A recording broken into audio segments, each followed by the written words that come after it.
성경 봉독하겠습니다. 하나님의 말씀은 신약 성경 디모데전서 1장 12절부터 17절까지 말씀입니다. 신약 337쪽쯤에 있습니다. 디모데전서 1장 12절부터 17절까지 말씀 제가 봉독하겠습니다.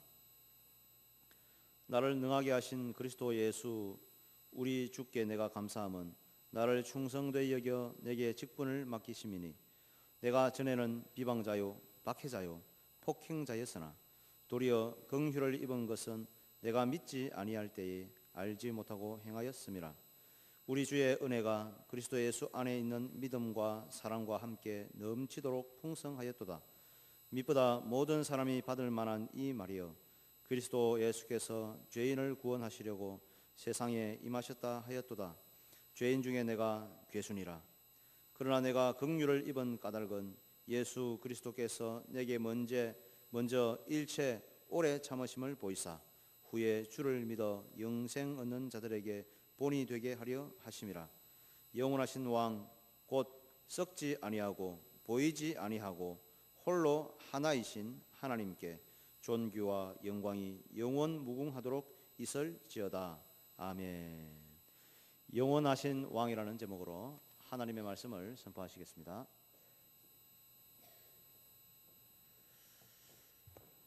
지난 주간에 우리 올림픽 이제 계속 게임이 이루어지고 있는데 지난주에 감격스러운 장면을 하나 제가 보았습니다.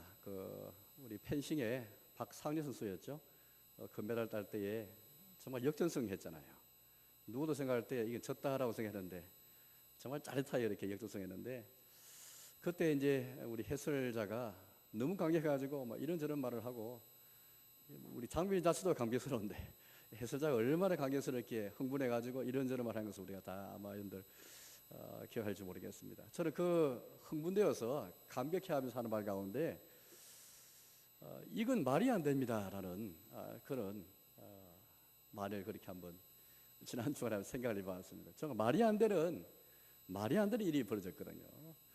5점인지 4점인지 전 상태에서 한 점만 상대방 이기면 그냥 패배하는 것이고, 또 같이 펜싱 같이 찔러도 점수 올라가기 때문에 정말 불리한 상황인데 말도 안 되는 일이 벌어진 거 가지고 이거 말도 안 됩니다. 그런 이제 이야기를 한 것을 제가 생각해 보았습니다.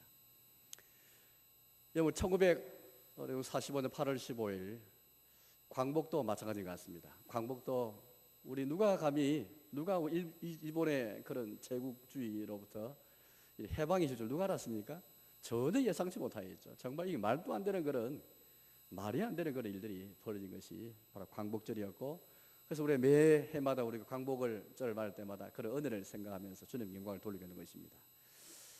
오늘 성경 말씀 보면은 사도 바울이 자신의 과거를 돌아보면서 이거 말도 안 되는, 이 돌로 말로 형용할 수 없는 그런 상황을, 그런 자기의 과거를 생각하면서 하나님 앞에 나아가서 주님을 고백할 때요, 우리 사람은 시간 안에 살아간 자들입니다. 시간에 매여 살고 시간의 피조물이죠. 1분 1초 1시간 하루 한 달 1년 시간 속에 출생했다가 시간 안에 성장했다가 시간 안에 죽는, 사람과 그런가 모든 피조물 다 그런 것이죠. 시간에 살아 인생이, 거기에 매여 살아 인생이 자기의 과거를 돌아오면서 이건 시간을 초월해 계시는 영원하신 하나님, 그 왕의 섭리가 아니면 도저히 있을 수 없는 이런 것을, 그 하나님의 기쁘신 뜻을 자신의 과거 속에서 발견하면서 하나님을 가르쳐서 영원하신 왕입니다. 주님, 당신은 썩지 아니하시고 보이지 아니하시고 홀로 하나이신 영원한 왕이십니다. 주의 나라는 영원한 나라이니 주의 통치는 대대이리이다. 시편 145편 13절에 있는 말씀인데, 주의 나라는 영원한 나라이니 주의 통치는 대대이리이다. 우리가 믿는 하나님은 영원한 왕이신데, 영원한 왕은 그 왕이 다스린 나라는 한시적인 나라가 아니고 영원한 나라입니다. 주의 나라는 영원한 나라이니 그의 통치는 잠시 잠깐 있다가 없어지는 게 아니고 간헐적으로 있는 게 아니고 주의 통치는 대대에 이르리다 라는 시편 기자의 고백처럼, 오늘 사도 바울이 오늘 시간 속에 살아간 자신이 자기 과거를 돌아오면서 과거에 바울이 어떤 자였습니까? 성도와 교회를 비방하고 박해하고 폭행하는 자였는데, 주님의 교회를 비방하고 박해하고 폭행한 자였는데, 이제는 주님의 그 기쁘신 뜻, 시간을 초월하신 영원한 왕이신 하나님의 섭리를 쫓아서 교회를 세우는 자로 부름받은 거예요. 이런 자의실의 과거를 생각하니까 이거는 도무지 영원하신 왕 하나님을 고백하지 않고는 이런 탄성과 이런 감사를 드리지 않을 수 없고 찬양할 수밖에 없는 것이다. 말도 안 되는 일이 자신의 과거라는 것을 보고 하나님을 찬양하는, 그래서 모든 종기 영광을 우리 주님께 영원무궁하게 돌리는, 우리 17절 말씀 보니까 종기와 영광이 그 영원하신 왕께 영원무궁하도 있을지어다, 그렇게 마지막 찬양을 주께 드리고 있는 것입니다. 예, 어떻습니까? 오늘 저와 여러분들은 하나님 나라를 구하면서, 우리가 하나님 나라를 구하면서 세계를 품고 미래를 향해 나아가려고 하는데, 하나님 나라의 도래를 우리가 구하면서 먼저 그 하나님 나라의 왕이신 우리 하나님 어떤 분이신가? 왕이신데, 영원한 왕이신데, 그 주님의 통치가 대대히 이르시는 영원한 왕이시고 영원한 나라를 구하고 있는데, 우리는 주의 나라를 구하면서 하나님의 백성으로서 먼저 영원하신 왕을 먼저 우리의 삶 속에서, 비록 우리가 시간 속에 살아가지만은 그 하나님 만나지 않으면 안 되는 거예요. 영원하신 왕을 먼저 만난 경험 없이 모든 시대의 왕이시고 모든 시간과 역사의 왕이신 그의 통치가 대대히 이르시는 영원한 왕이신 하나님의 섭리 깊으신 뜻을 내 인생에서 발견하지 않고서는 하나님 나라를 구할 수 없습니다. 영원하신 왕을 만난 일이 없이 영원하신 왕의 기쁘신 섭리와 하나님의 그 선한 섭리를 내 인생에서 깨닫지 못한 채 주의 나라고 하는 것은 참 공허한 일이에요. 얼마든지 우리는 천국에 대해서 이야기할 수 있습니다.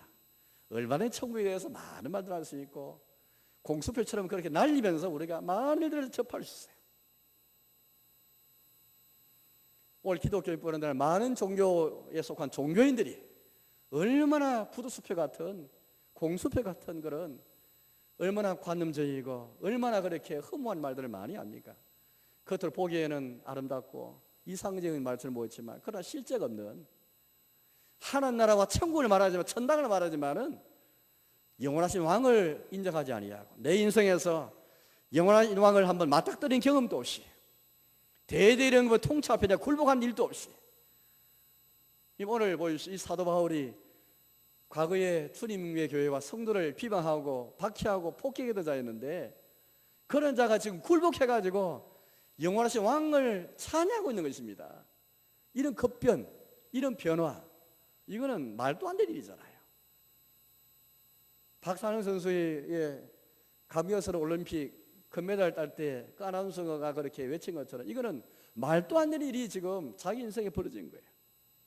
여러분 인생에서 이런 말도 안 되는 여러분 인생을 생각하면서 이건 도무지 하나님의 영원하신 하나님의 기쁜 섭리 아니고는 그 주님의 은혜와 긍휼이라는 건 있을 수 없다는 사실 고백하면서 그분께 영무하도록 정의와 영광을 돌리면서 살아가고 있는가. 그때 우리가 하나님 나라를 구할 수 있고 주의 나라의 도래를 구할 수 있고 하나님 나라의 백성으로 살아갈 수 있는 것입니다. 먼저 자신의 과거를 한번 돌아보시죠. 영혼의 관점에서 시간 속에 살아가지만은 영혼의 관점에서 자신 인생 한번 돌아보십시오. 오늘 사도 바울이 그렇게 하고 있지 않습니까? 과거에 성도와 교회를 비방하고 폭행하고 박해했던 그였는데 오늘 그에게 지금 어떤 고백이 나옵니까? 예수님 안에 있는 믿음, 예수님 안에 있는 사랑을 받은 것에도 감사한데, 예수님 안에 믿음과 사랑을 받은 것에도 감사한데 그 구주 예수님을 만나서 그분을 믿게 한 것도 감사하고 그 주님의 사랑 안에 있는 것에도 감사한데 넘치도록 풍성하게 하였도다, 그런 말씀을 고백을 하고 있습니다. 제가 13절과 14절 읽어보겠습니다. 13절 14절입니다. 내가 전에는 비방자요 박해자요 폭행자였으나 도리어 긍휼을 본 것은 내가 믿지 아니할 때에 알지 못하고 행하였습니다. 우리 주의 은혜가 그리스도 예수 안에 있는 믿음과 사랑과 함께 넘치도록 풍성하였도다. 우리는 다 예수님 안에 있는 믿음을 가지고 있습니다. 다른 믿음이 아니고 예수님 안에 있는 믿음, 다른 사랑이 아니고 예수님 안에 있는 사랑을 다 함께 받았잖아요. 그런데 사도 바울은 보십시오. 그렇게 교회를 박해하고 비방하고 폭행했던 그였는데 그런 사람이 예수님 안에 믿음과 사랑을 받는 정도가 아니고 넘치도록 풍성하였도다. 이게 말도 안 되는 일인 거예요. 자기 스스로 생각해봐도 이게 말도 안 되는 일이 벌어진 겁니다. 그건 하나님의 은혜 아니고는 불가능한 일이에요. 그래서 우리 주의 은혜가 그렇게 말합니다. 우리 주의 은혜가 넘치도록 풍성하게 돌아. 예수님 안의 믿음과 사랑 안에 있게 된 것은 이건 그냥 된 게 아니고 영원하신 왕의 섭리가는 불가한 일이다. 영혼의 관점에서 자기의 관을 돌아보니까 이 말도 안 되는 일이고 하나님의 섭리를 깨닫고 주의 깊으신 뜻을 깨닫고 이게 주의 은혜구나 이런 것을 깨닫고 주의 나라는 주의 통치는 은혜의 통치구나 이런 것을 깨닫고 그 은혜의 통치에 굴복해가지고 모든 총기 영광을 영무하도록 돌리는 그런 모습까지 마지막 그렇게 나오게 된 것입니다. 그뿐만 아니죠. 오늘 12절 말씀 보니까 하나님께서 사도 바울을 그렇게 충성되게 여기셨고 또 그에게 직분을 맡기셨고 영광스러운 복음을 맡기셔서 복음을 전하느라고 그렇게 세우셨습니다. 복음을 전함으로써 하나님의 교회를 세우셨거든요. 상상해 보십시오. 교회를 핍박하고 박해하는 자가 그냥 신자가 되고 해도 감사한데 하나님께서 미리 아셔가지고 미리 바울이를 부르면은 충성된 걸 또 아시고 하나님께서 사도 바울의 미래를 보니까 아 이놈이 뭔가 있을 놈이구나 그걸 아시고 그를 부르신 게 아니에요. 주님의 예정을 그렇게 하면 여러분 큰 오산입니다. 하나님께서 미리 다 아시고 우리 미래를 다 아시고 이놈은 싸게 놀한 놈이고 이건 싸게 있을 놈이고 그걸 미리 아시고 우리를 부르시는 게 아니에요. 주님의 사랑은 무조건적인 것은 주님의 부르심은 무조건적인 정말 은혜로운 미리 알고 불러서 그건 은혜가 아니에요. 주님의 긍휼을 말할 수가 없는 거예요. 미리 내가 그거 될 거 알고 하셨으니까 이게 무슨 은혜, 무슨 긍휼을 말할 수 있겠습니까? 우리는 아무 자기 없는 자예요. 오늘 하나님께서 이 12절의 말씀을 제가 읽어보겠습니다. 12절입니다. 나를 능하게 하신 그리스도 예수 우리 주께 내가 감사하면 나를 충성되게 여겨 내게 직분을 맡기심이니. 이 능하게 하신 거예요. 도저히 이건 불가능한데 능하게 하셔가지고 충성되게 여기셔가지고 미리 충성된 것을 아시고 한 게 아니고 그냥 무조건적으로 그를 충성되게 봐주셨고 직분을 맡기셔서 영광스러운 복음 하나님의 영광스러운 복음 11절에 그 말이 나오는데요. 복되신 하나님의 영광스러운 복음 이 복음을 다 맡기셔가지고 복음이 전파되는 가운데 복음이 설교되는 가운데 교회가 세워지고 성도가 죄인이 주님의 교회에 들어오게 되는 역사가 이루어지게 된 거예요. 이게 생각해보니까 이건 뭐 기가 막힌 일입니다. 이건 하나님의 시간 속에 살아가는 자기로서도 오직 깨달을 수 없는 것인데 영혼의 관점에서 자신의 과거를 돌아보니까 이건 하나님의 섭리였구나 하나님의 기쁘신 뜻이었구나 이렇게 깨닫고 영원하신 왕께 굴복해가지고 모든 존경광을 주님 받아주십시오. 영원무한으로 내가 이 모든 존경을 나의 것으로 그렇게 내가 받지 않고 내 것으로 취하지 않고 다 돌려드립니다. 그렇게 고백하고 있는 것입니다. 여러분 인생도 한번 영혼의 관점에서 자신의 인생 한번 돌아보십시오. 말도 안 되는 일은 주님의 은혜와 긍휼이 넘친 것 아마 다 있을 거예요. 오늘 사도 바울은 두 번씩이나 내가 하나님의 긍휼을 입은 까닭은 하나님의 긍휼을 입은 까닭에 대해서 계속 말하고 있습니다. 이 말도 안 되는 말은 이거는 주님의 은혜란 말이죠. 믿음의 관점에서 말도 안 되는 말은 하나님의 은혜였고 주님의 긍휼이었다. 이건 다른 무엇으로 설명이 안 되는 거예요. 이성적으로나 논리적으로나 아무리 우리의 지식으로 아무리 이걸 연구해도 이건 답이 안 나오는 무슨 이거 설명이 안 되는 일들인데 그냥 하나님의 은혜고 하나님의 긍휼인 거예요. 이거 외에는 아무 설명할 길이 없는 것입니다. 이게 말이 안 되는 참 하나님의 은혜와 하나님의 긍휼입니다. 믿음과 사랑방에도 감사한데 넘치도록 풍성하게 하셨고 이것만 해도 감사한데 나를 능하게 하신 예수님께서 나를 충성되게 해주셨고 직분을 맡기셔서 영광스러운 복음을 전할 수 있는 오늘 좋아요입니다. 이 직분을 다 맡았습니다. 우리가 목사가 아니고 장로가 집사가 아니라 할지라도 목사보다 집사보다 권사보다 장로보다 더 귀한 직분은 성도예요. 성도. 우리 성도로서 왕이 되었고 제사장이 되었고 우리가 다 그렇게 선지자가 다 되었잖아요. 우리 직분을 말할 때 하나는 일반 직분이고 한 특별 직분입니다. 특별 직분은 특정한 사람에게만 하나님의 교회를 섬길 수 있도록 교회 안에 있는 항존한 직무 영원한 주무 교회가 있는 동안에는 설교에서 되고, 교회가 있는 동안에는 교회가 존재하는 성창과 세례 법제해야 되는 것이고, 교회가 있는 한은 이런저런 영원히 있어야 할 직무가, 그 직무를 위해서 특정한 사람을 부르신 것이 목사, 사람, 집사예요. 그 하나님의 은혜이지 무슨 권리도 아닙니다. 진짜 중직분은 모든 신자라면 다 우리 주님의 십자가의 보혈로 은총으로 이신칭인을 받아가지고 왕같은 제사장이 되어지고 선지자 되어서 그리스도인이 된 것. 본래 우리는 그리스도라는 말은 메시아지 않습니까? 그리스도 메시아는 본래 아무나 그리스도 메시아가 아닙니다. 구약 시대의 왕과 선지자 제사장들이 그리스도가 되어서 다 기름 부음을 받았습니다. 이제 우리는 예수 그리스도 안에서 우리 같은 자리 그리스도인이 되었잖아요. 그리스도에 속한 자가 되었잖아요.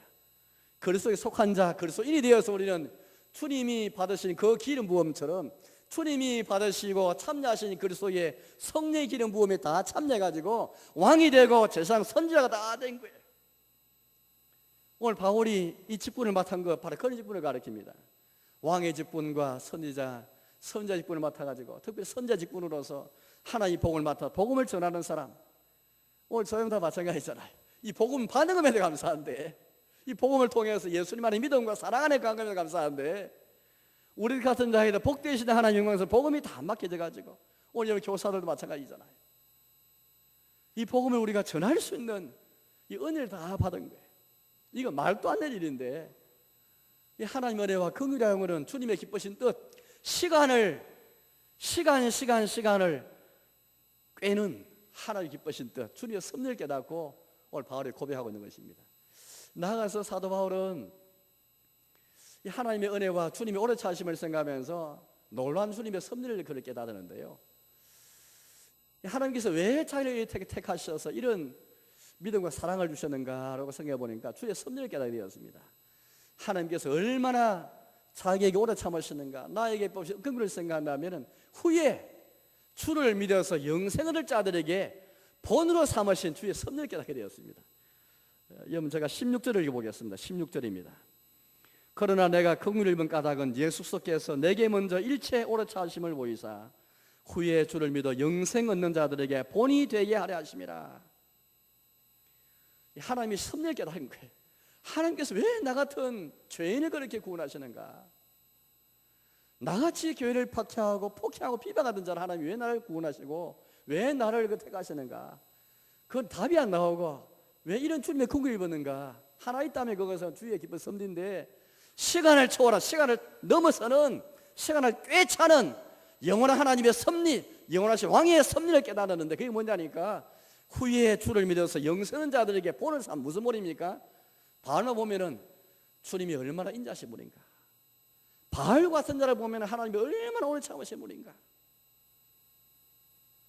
그런 본을 삼기 위해서 나를 택하시구나, 그걸 고백하고 있는 거예요. 그러면서 이건 영원하신 왕의 섭리관을 불가능합니다. 영원하신 왕이여, 존귀 영광을 내가 주께 다 돌려드립니다. 찬양하는 거예요. 영원하신 왕을 고백한 사람이 주의 나라의 백성이고 주의 나라를 구하는 사람이에요. 주의 왕국을 구하는 사람이 그 나라 영원하신 왕 앞에 굴복하지 않고 일이 가능하겠습니까? 찬양 노래 않고 가능하겠습니까? 모든 종의 영광을 주께, 그 영원하신 왕께 돌리지 않고 어떻게 주의 나라를 구할 수 있겠습니까? 불가능한 일입니다. 하나님께서 여러분의 과거를 돌아보면서 하나님께서 왜 여러분을 택하시고 왜 은혜를 허락하셔서 왜 긍휼을 입히시는지 여러분들 그 섭리를 알고 있습니까? 여러분 인생도 마찬가지인 것입니다. 바울처럼 그렇게 급변하는 그런 혹시 전환이 없었다 할지라도 나의 인생을 돌아오면서 영혼의 관점에서 여러분이 과거를 돌아볼 때마다 하나님의 기쁘신 뜻, 시간을 초월해 있는, 내가 살아있는 이 시간 역사와 모든 내가 살아가는 하루를 넘어선 영원하신 왕의 기쁘신 섭리, 그 뜻을 발견하고 있습니까? 그걸 안다면 영원하신 왕 앞에 굴복하지 않을 수 없습니다. 두 번째는 자신의 과거를 저는 영혼의 관점에 돌아올 뿐 아니라 우리의 복음 앞에 한번 서 보시길 바랍니다. 오늘 바울은 자기가 맡은 복음뿐 아니라 자기가 받은 이 복음 앞에 한번 직면하게 되었습니다. 복음 앞에 직면해 보니까 자신 누군지 깨닫는 거예요. 왜냐하면 그 복음은 다른 복음이 아니고 우리 주 예수님께서 우리의 구주 주 예수님께서 나를 구원하시기 위해서 이 세상에 임하셨도다. 이게 복음인데, 나 같은 죄인의 개수를 위해서 본래 보이지 않으시는 하나님, 사람이 본 적도 없고 자신을 보이신 일도 없는 하나님께서 보이지 않는 하나님이 되어서 보이는 이 가시세계에서 갇혀버린 우리 인생과는 거리가 먼 하나님인데, 인생을 구원하기 위해서 하나님의 아들 구주 예수님이 세상에 자신을 보이신, 자신을 나타내신, 이게 바로 복음인데, 이 복음 앞에 서게 되니까 이 믿으신 복음, 모든 사람이 받을 만한 복음, 특별한 사람만 받을 만한 복음이 아니고 부자든 가난한 사람이든 남자 여자든 나이 든 사람이든 젊은 사람이든 권력자든 비참한 사람이든 내가 아무리 세상에 많은 죄를 지은 자라 할지라도 아무 상관없이 모든 사람이 받을 만한 이 복음 앞에 써야 되니까 자신만 그렇게 주님의 은혜와 궁기를 받은 것을 생각했는데, 바울은 모든 사람이 받을 만한 이 복음을 알면서 이 주님의 은혜와 긍휼은, 이 주의 복음은 나에게만 임한 게 아니고 모든 시대에 다 임하는 주님의 복음이고 주님의 긍휼이구나, 믿으신 복음이구나, 이걸 깨닫고 영원하신 왕 하나님을 찬양하게 되는 것입니다. 그럼 제가 15절 말씀을 보겠습니다. 15절입니다. 믿보다 모든 사람이 받을 만한 이 말이여, 그리스도 예수께서 죄인을 구원하시려고 세상에 임하셨도다 하였도다. 죄인 중에 내가 괴수니라. 바울은 자신을 죄인이라고 고백하고 있을 뿐 아니라 죄인의 괴수라고 고백하고 있지요. 어떤 면에서 교회를 박해하고 성도와 교회를 박해하고 핍박하고 폭행하던 자였으니까 그런 고백도 나올 만합니다. 그러나 정작 자신이 이렇게 고백하는 것은 또 다른 일이에요. 우리 그런 생각해도 본인이 고백하는 것은 또 다른 차원입니다. 그런데 오늘 뭐라 말합니까? 믿보다 이 말이여.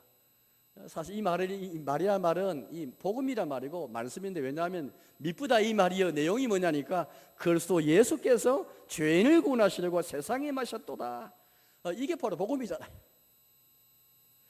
믿보다 이 말이여, 믿보다 이 말씀이여, 믿보다 이 복음이여, 그런 말입니다.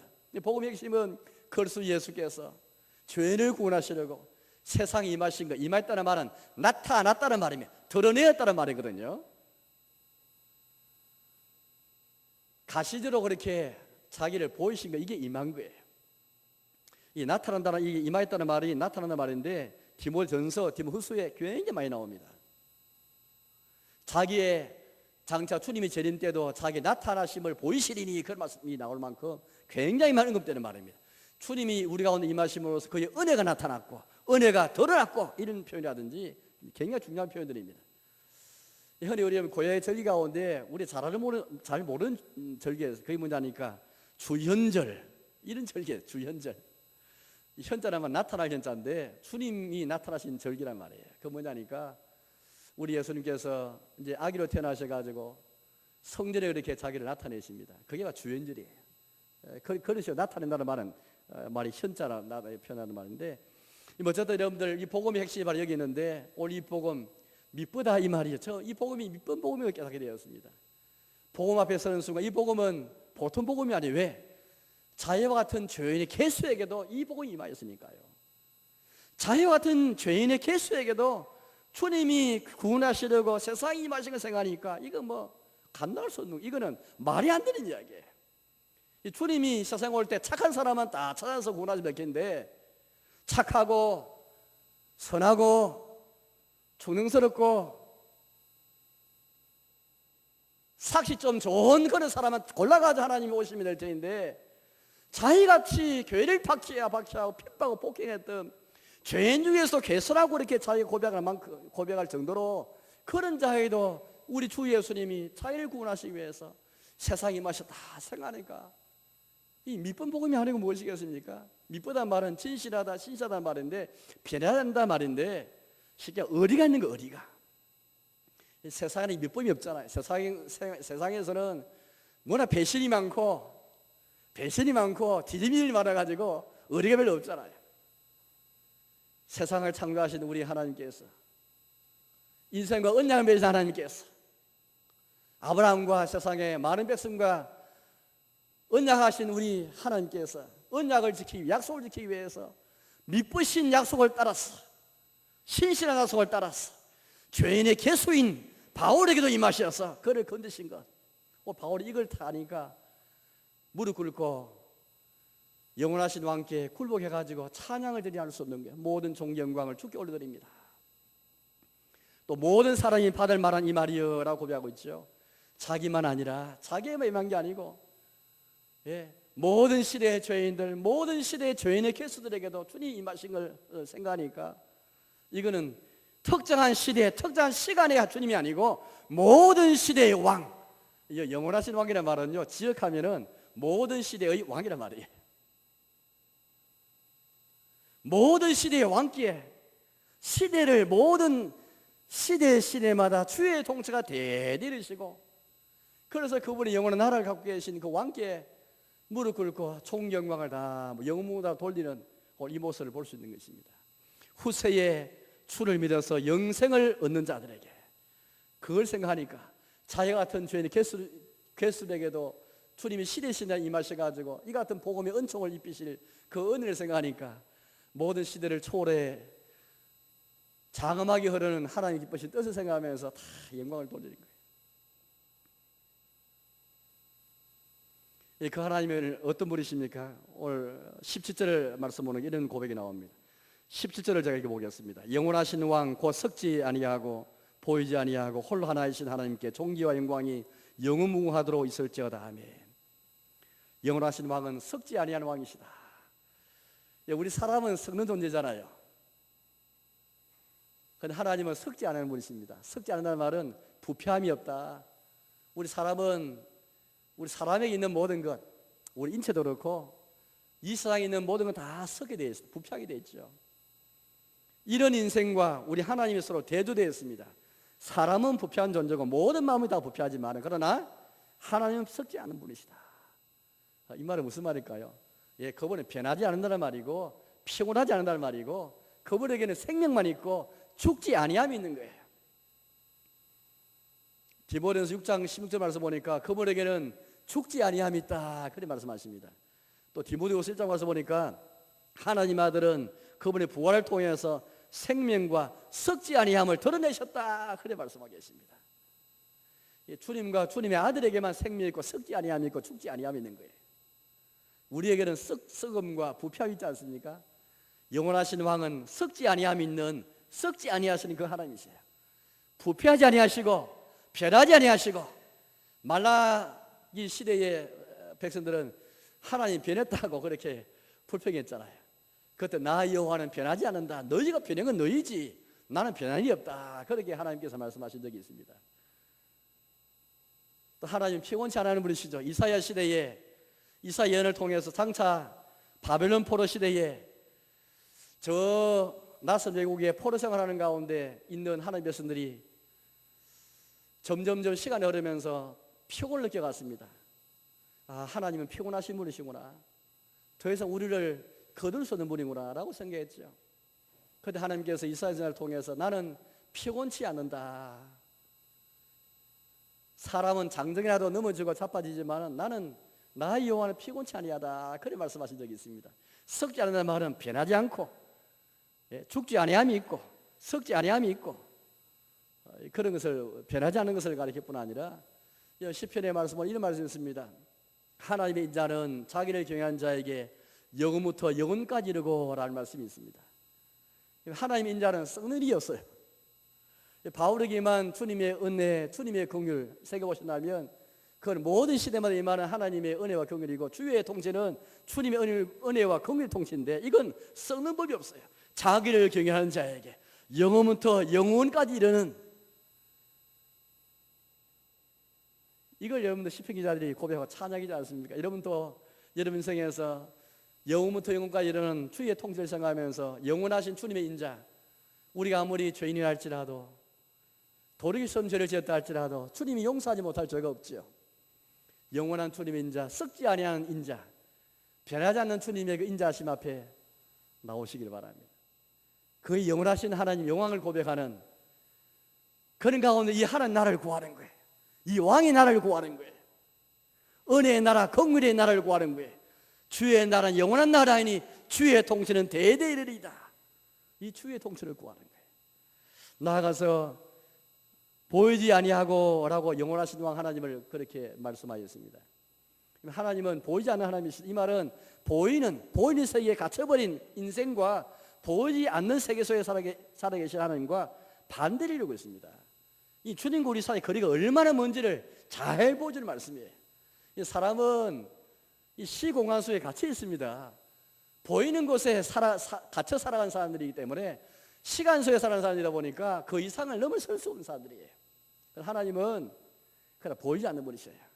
그래서 여러분들 지금까지 사람 힘으로 지금까지 하나님 본 사람이 아무도 없습니다.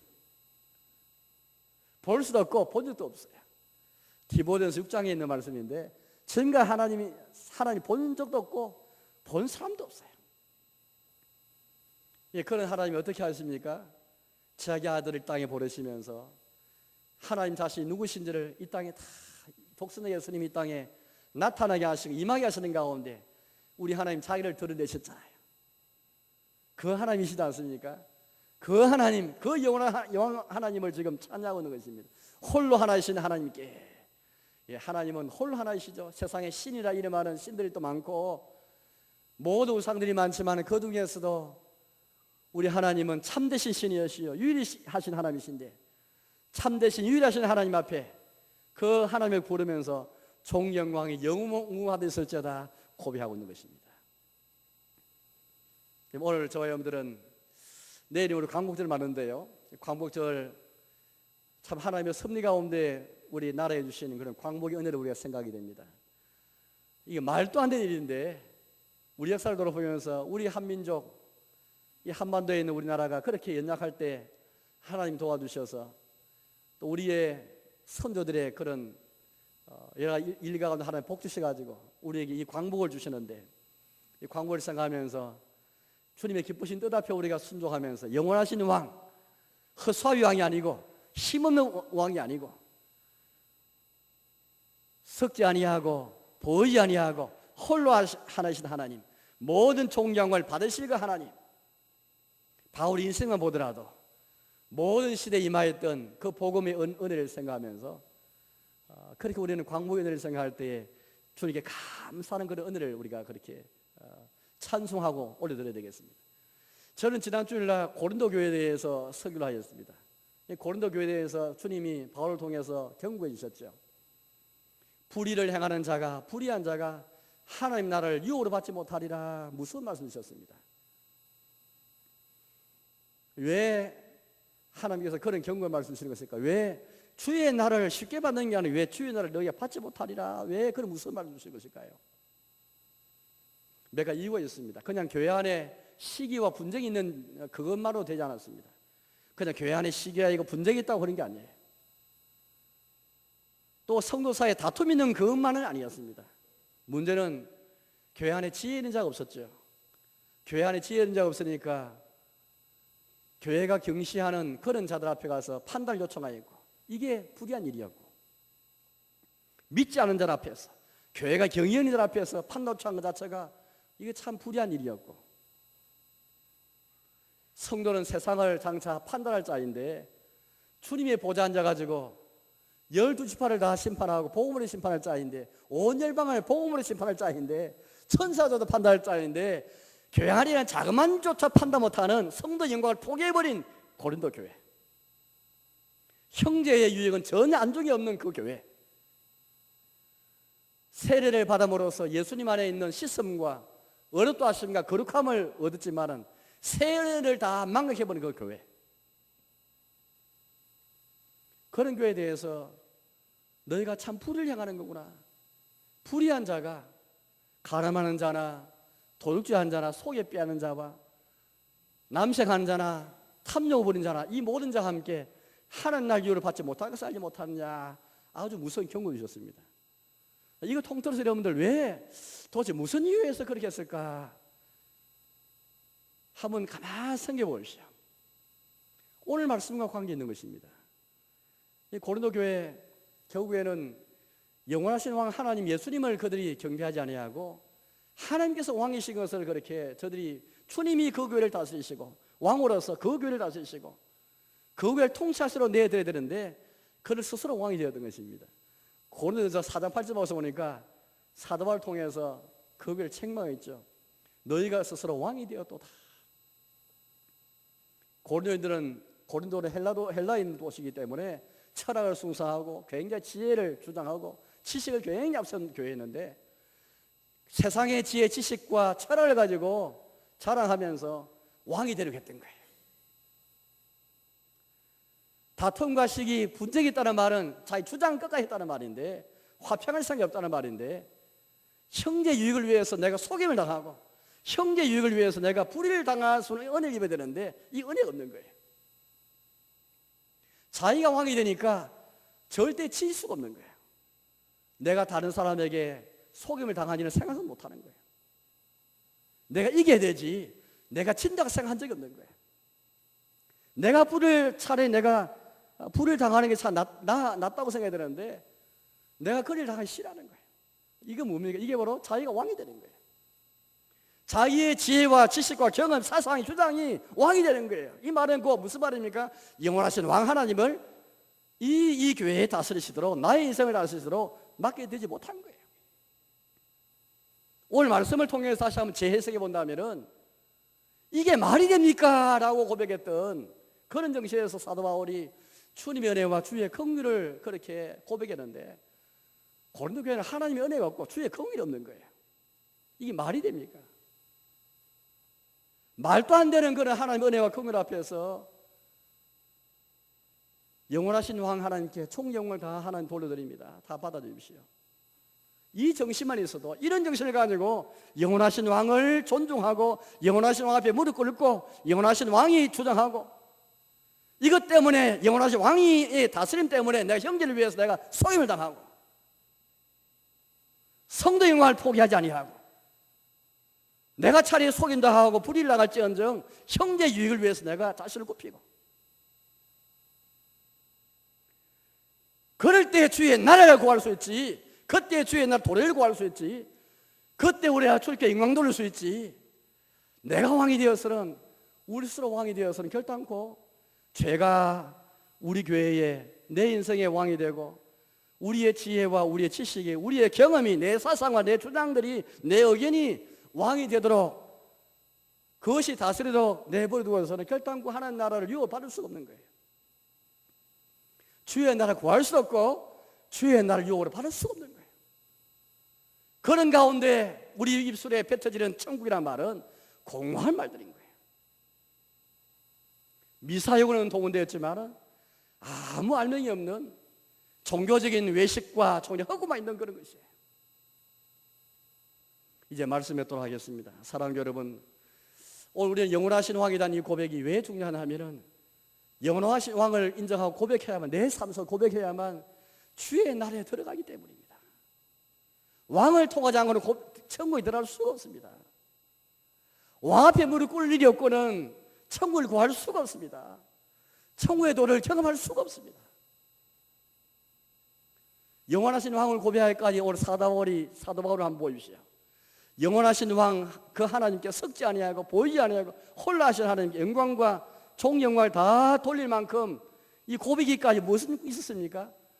말도 안 되는 하나님의 은혜와 긍휼을 생각하면서 자신의 인생을 돌아보면서 복음 앞에 서서 영혼의 관점에서 자기를 과거 돌아보면서 왕께 굴복하였고 복음 앞에 복음을 직면해서 영원하신 하나님께 굴복하는 가운데 이 고백이 나오게 되었습니다. 그냥 쉽게 영원한 왕이란 고백이 나오는 게 아니에요. 복음 앞에 서서 죄인의 교수임을 고백하고 죄인의 개수에 임한 복음의 은혜를 고백하는 자만이 영혼의 관점에서 자신의 과거를 돌아보는 자만이 그래서 하나님이 나를 택하신 것은 다른 사람에게 긍휼의 본과 우리 주님의 오래 참으신 본을 보이기 위해서 내가 그리 됐구나. 여러분도 이런 고백이 있습니까? 하나님 나를 택하신 것은 다른 사람에게 주의 사랑이 무엇인가? 주의 오래 참으심이 무엇인가? 하나님의 긍휼이 무엇인가? 이것 때문에 주님 나를 택하셨구나. 다른 목적이 아니구나. 이런 고백까지 나아가야 영원하신 왕께만 영원무한으로 존경 다 돌릴 수 있지. 그렇지 않고는 종 영광을 다 내 것으로 다 탈취해버리고 주님께 돌리지 않는 것입니다. 아무쪼록 날마다 우리의 삶 속에서, 우리의 교회에서 하나님만이, 우리의 하나님 아들 예수님만이 영원한 왕이신 것을 고백하는 가운데 주의 날에 도리를 구하고 그 천국 백성으로 살아가고 그 천국 안에 몰면서 천국 능력을 경험할 살아가시는 저와 여러분 삶이 되시기를 주님의 이름으로 축복합니다. 함께 동서로 기도하겠습니다.